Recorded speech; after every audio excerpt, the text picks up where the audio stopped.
Oh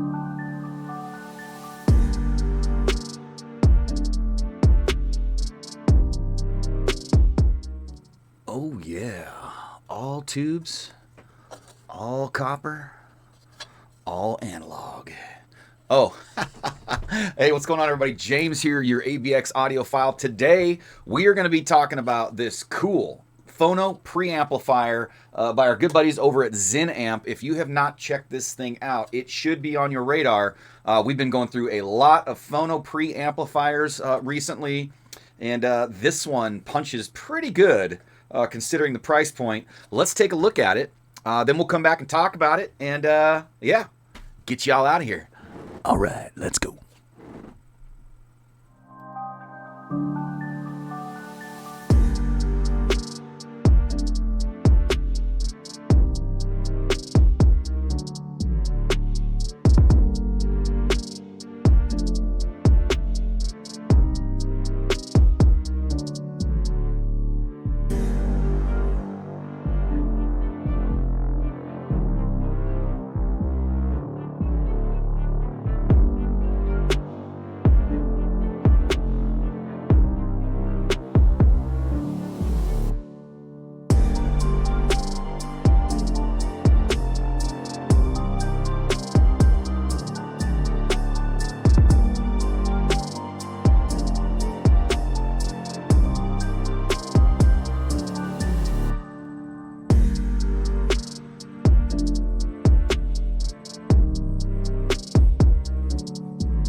All right, so that was kind of a rundown, just kind of an overview of the generalities of the ZinAmp Phono stage. You know, I've had this for quite a while. I've ran it up against all of my Phono preamplifiers, including the Vincent 700, which is a tube, kind of hybrid. It uses op amps. The nice thing about this one is it uses basically two main tubes and then a tube for the follower, so it is 100% tube. There's no op amps in this thing. We put it up against my AfAudio gain cell, which was about $1,000 Phono pre a bunch of years ago. It punches really high. I've got the Supraktek preamplifier in right now, hand built out of Australia. It has a spectacular Phono preamplifier in it. We had our Phono preamplifier in it. We've had the ear clone that we got that was supposed to be like, you know, really out of this world, and then this guy. So, and then all the ones that are kind of in my integrated amplifiers and stuff like that, my all-in-ones. So we've ran through a bunch of Phono pre's, and I'm telling you guys, this is probably my favorite. I would take this over my AfAudio. I would take this over the Vincent. I would take this over the ear clone. Easily, hands down. I just got the Supraktek preamplifier in, and that has a very, very nice Phono stage in it. Again, that is about a $4,000 to $5,000 preamplifier with a built-in Phono stage. And I would say that these are kind of peers in that space. But for an external Phono pre, if you're looking for one of those, you really want to stick with the ZinAmp philosophy around sound, which is like, we had it figured out way before all of this super electronics and microchips and stuff like that. We're going to stick to the old classic structure and design, all tube, all analog, just a real throwback and a reach to the vintage sound.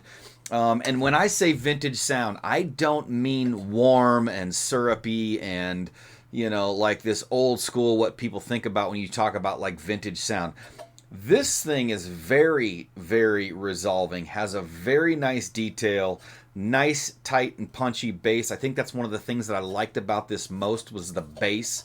And when you activate this crossfeed filter, basically kind of what it does is it sums our monos out. Like, I think it's 100 dB. I'd have to look on the website again.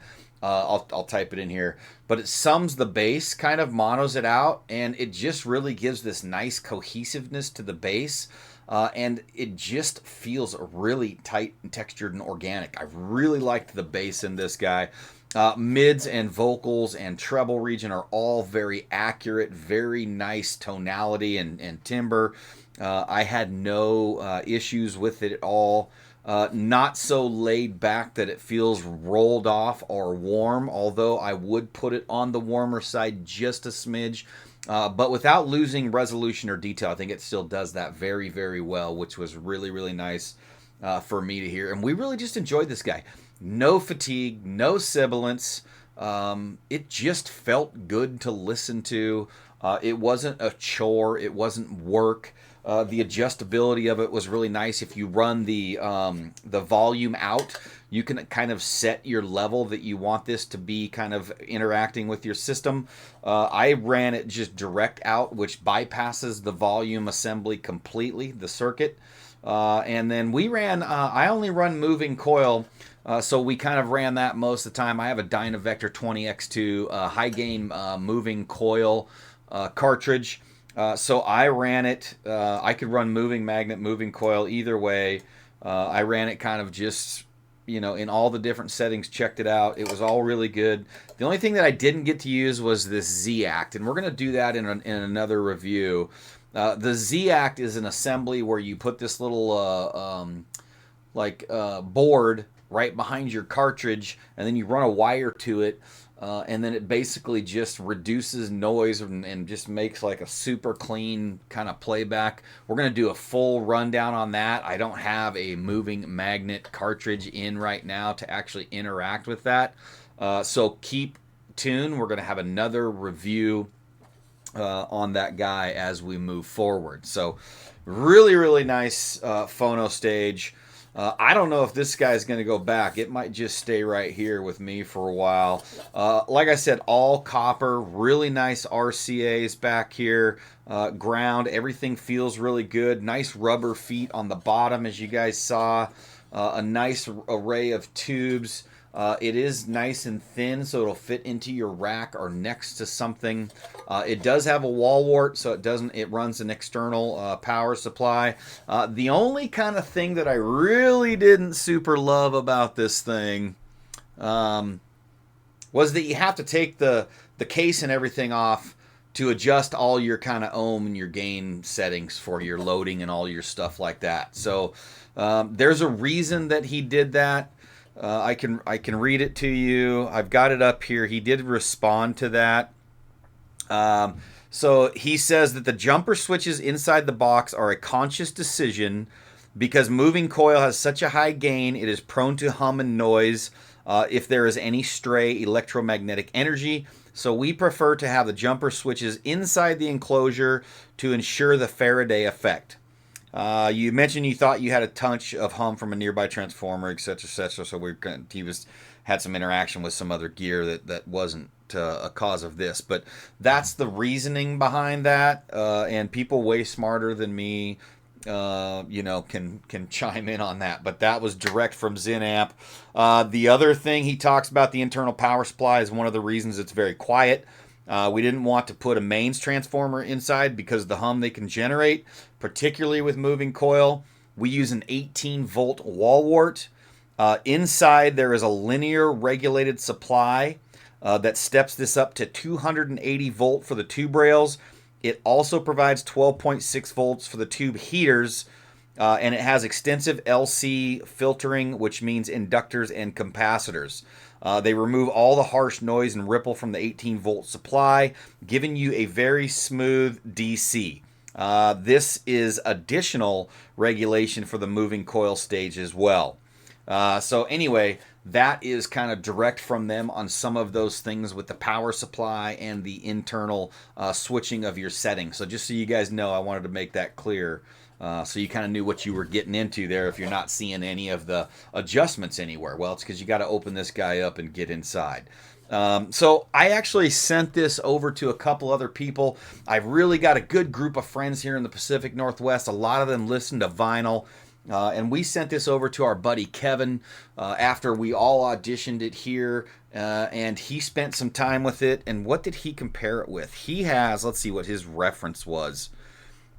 He had a really good preamplifier that he had just gotten. Oh, the Rega Aria Mark II Phono Pre moving coil. I think that's almost twice the price, maybe, of this guy. And he said, "Man, this thing went head to head with that deal." He was really surprised at kind of the performance of this thing for the price. Put it up against his reference Phono Pre and loved it. We sent it over to our buddy Jason. He's got some DIY tube stuff. He's all kind of into this fancy DIY Phono Pre amplifiers and stuff like that. He spent some time with it. And he absolutely liked it. He thought it was really, really great. Good bang for the buck. Kind of emphasized and repeated some of the things that we were talking about. And Kevin, we kind of all found it to, one, just sound really, really good. Very musical. Non-fatiguing, but not laid back and soupy. And just dead stone quiet, man. This thing is so quiet in your system. You just crank it up and it's like, what? I don't hear anything. It was so cool. So he compared it to all of his gear. And I think I talked about some of the negatives that he brought up as well.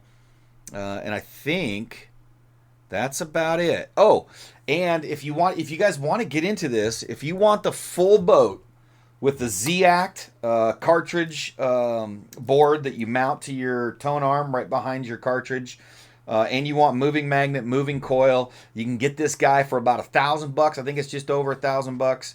And he also does these in DIY. So if you want to save yourself a little bit of money, and you're kind of handy with some of this stuff, you can save a ton and get this in a DIY form. So anyway, that is our review of the ZinAmp Phono stage. 10 out of 10 should try. Just a really cool guy. Check out his other stuff he's got on his website. I just really like that they're hearkening back to like how we did it in the old days. And you can have, you know, well-detailed, well-refined presentation. You can have a nice sound stage that pushes out into the room and is holographic and has depth and nice width to it. I didn't lose anything by putting this guy into my system. And it is just so musical, man. It's just addicting. So anyways, you guys check this guy out. The old ZinAmp. Super cool. Highly recommended, like I said. And I'm James, your ABX audiophile. Thank you to Kevin. Thank you to Jason for auditioning and spending time with this guy and giving me some good feedback for the review. I really think it brings you guys a better perspective if I can get some of this stuff in other people's hands and systems and give you their feedback as well. If nothing else, it just helps me know that I'm kind of aligned and I'm on the right track with what I'm telling you and what I'm experiencing. It's what I've done a long time with Kelly and sending all the gear that I get for review basically over to him. Him and I have different flavor profiles. We have different likes in what we like things to sound like. And it really helps me bring you guys a good solid review when I get the feedback from these guys to make sure that I'm bringing you the right stuff. You know, we get biased on things.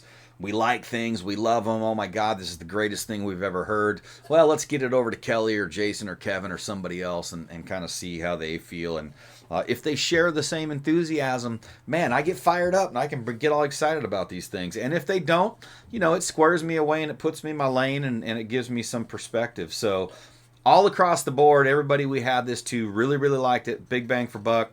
Check it out. ZinAmp Phono stage. He's got a bunch of cool stuff on his site too. So if you want an old school approach to musical creation and you just want to like harken back to the golden era, if you will, make sure you check out what they're doing over at ZinAmp. You will not be disappointed. And keep an eye out for the ZAct review. We're going to be messing around with the ZAct portion of this. I got to get a moving magnet cartridge in before I kind of mess with that stuff. So anyway, see y'all later. Skaters. Derp derp.